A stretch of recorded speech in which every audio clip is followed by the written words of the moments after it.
गोविन्दं घनश्याम पीताम्बरधरं परं श्रीनन्दनन्दनं नौमि श्रीगोपीजनवल्लभम्।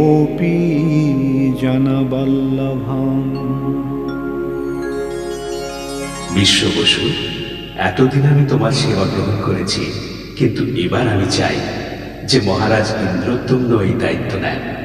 এটাই আমার ইচ্ছা। তুমি যেন একথা ভেবো না যে আমি তোমাকে পরিত্যাগ করছি। তোমার ভক্তির আসনে আমি সর্বদা অধিষ্ঠিত থাকবো। কার কণ্ঠস্বর? কে বলল? তুমি বললেন নীলমাধব? না না, এ তোমার কথা নয়। তুমি আমায় ফেলে যেতে পারো না। আমি জানি এসব এই ব্রাহ্মণের কারসাজি। ও এসেছে বলেই তুমি আমায় ছেড়ে যাওয়ার কথা ভাবছো। রে বিশ্বাসঘাতক, যদি তুমি আমার জামাতা না হতে তাহলে আমি তোমায় এই মুহূর্তে পরপারে পাঠিয়ে দিতাম। তোমাকে আমি ছাড়বো না, কিছুতেই ছাড়বো না। তোমায় আমি মেরে ফেলবো, একেবারে শেষ করে ফেলবো। তোমায় আমি ছাড়বো না। দাঁড়াও, দেখাচ্ছি মজা।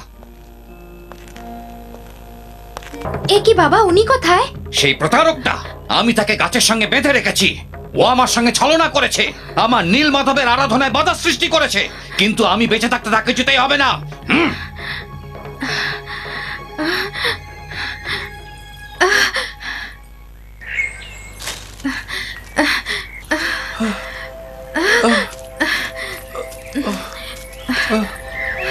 দেখো ললিতা, তোমার বাবা আমার কি দশা করেছেন। কোনো ভয় নেই, আমি এক্ষুনি খুলে দিচ্ছি।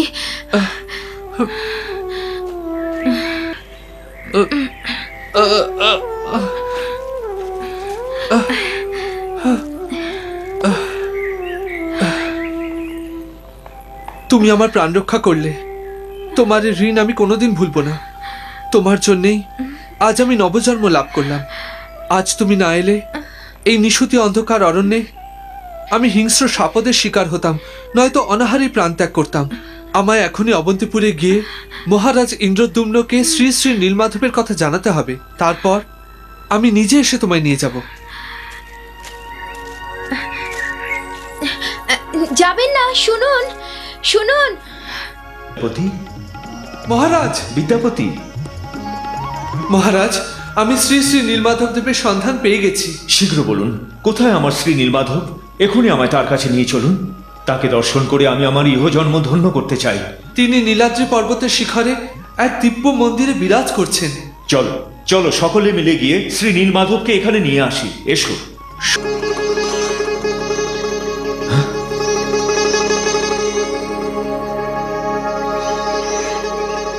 কোথায় শ্রী নীলমাধবের বিগ্রহ? কোথায় গেল সেই দিব্য বিগ্রহ? এ নিশ্চয়ই এই সবর বিশ্ব বসুর কুকীর্তি।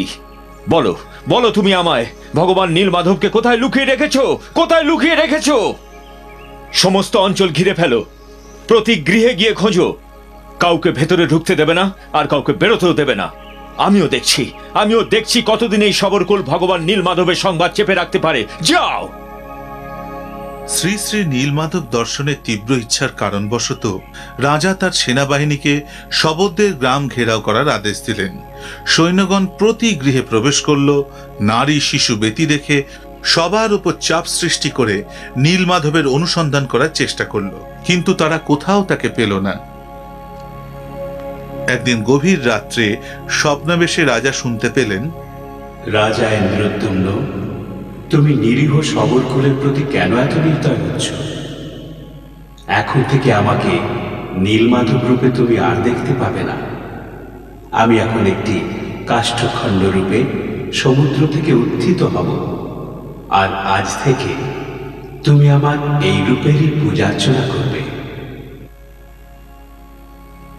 ইন্দ্রদ্যুম্ন, তুমি ব্রাহ্মণ শ্রেষ্ঠ বিদ্যাপতি আর সবররাজ বিশ্ববসুকে সমুদ্র তটে প্রেরণ কর। একমাত্র তারাই আমায় তীরে আনতে সফল হবে। যে কাষ্ঠখণ্ডটি সমগ্র সেনা, হাতি, ঘোড়া মিলেও নড়াতে পারেনি, সেটি বিশ্ববসু আর বিদ্যাপতি মিলে একেবারে অনায়াসে সমুদ্র থেকে তুলে আনলেন। একের পর এক কারিগর এলো, তারা ক্রমাগত চেষ্টা করলো, কিন্তু যেই তারা ছেনি বাটালে দিয়ে কাষ্ঠখণ্ডটির গায়ে আঘাত করতে গেল, অমনি তা দু টুকরো হয়ে মাটিতে পড়তে লাগলো।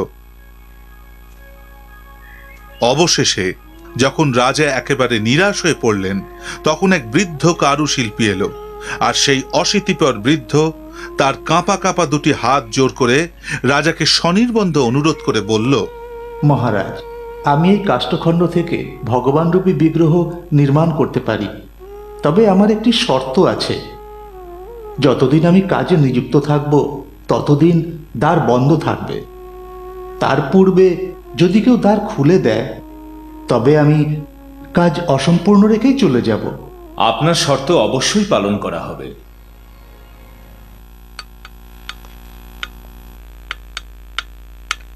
অতঃপর সেই বৃদ্ধ তার নির্মাণ কার্য আরম্ভ করে দিল। অস্থির রাজা রোজ বন্ধ দ্বারের এপাশে প্রচণ্ড কৌতূহলে পদচারণা করতেন আর ছেনি বাটালির শব্দ শুনতেন।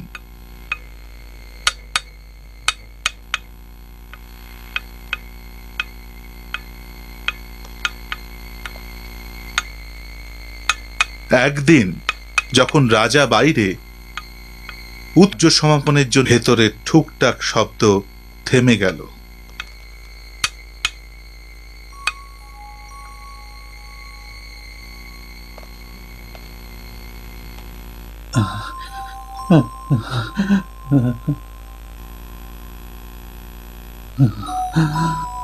অদম্য কৌতূহলে রাজা শর্তের কথা ভুলে গিয়ে দ্বার খুলে সেই দেবালয় কক্ষে প্রবেশ করলেন।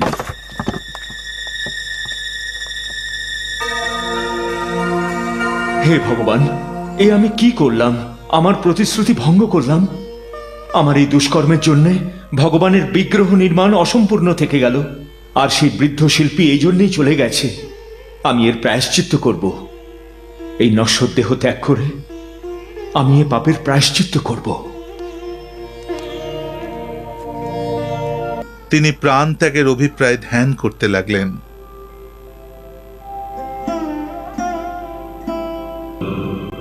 এ কথা ভেব না যে বিগ্রহ নির্মাণের কাজ অসম্পূর্ণ থেকে গেছে। আমি এই রূপ ধারণ করি বৈকুণ্ঠ লোকে চিরকাল অধিষ্ঠিত। হে ভগবান, আপনি পরম দয়ালু। সেই জন্যেই আপনি আমার মতো এই অধমকে এইভাবে কৃপাধন্য করছেন। তুমি সমুদ্রের উপকূলে এক সুবিশাল দেবালয় প্রতিষ্ঠা করো, আর আমার বিগ্রহ স্থাপন করার জন্য প্রজাপতি ব্রহ্মাকে আবাহন করো। আমি এখন থেকে এই রূপ ধরে সমগ্র জগতের ঈশ্বর অর্থাৎ জগন্নাথ নামে পূজিত হব। ভগবান জগন্নাথ তাঁর ভ্রাতা বলদেব আর ভগিনী সুভদ্রার সঙ্গে আবির্ভূত হলেন। এই রূপকল্পে তাঁর দুই হস্ত সম্মুখের দিকে প্রসারিত, অর্থাৎ তিনি তার ভক্তের যে কোনো মনোবাঞ্ছা পূরণ করতে সর্বদা তৎপর। একই সঙ্গে যেন ভক্তপ্রেমের কাঙাল তিনি। আমাদের জীবন দর্শনই বদলে গেছে। তুমি আমাদের এক নতুন পথ চিনিয়ে দিয়েছো। এখন থেকে এ বাড়িতে মাছ মাংস আর কখনো আসবে না। বিশ্বাস করুন, এর জন্য আপনাদের কখনো অনুতাপ হবে না। জানি বাবা, ভক্তির পথ ধরে চললে মনে আর কোনো অশান্তি থাকে না। তাহলে এবার আমায় অনুমতি দিন, আমি আসি।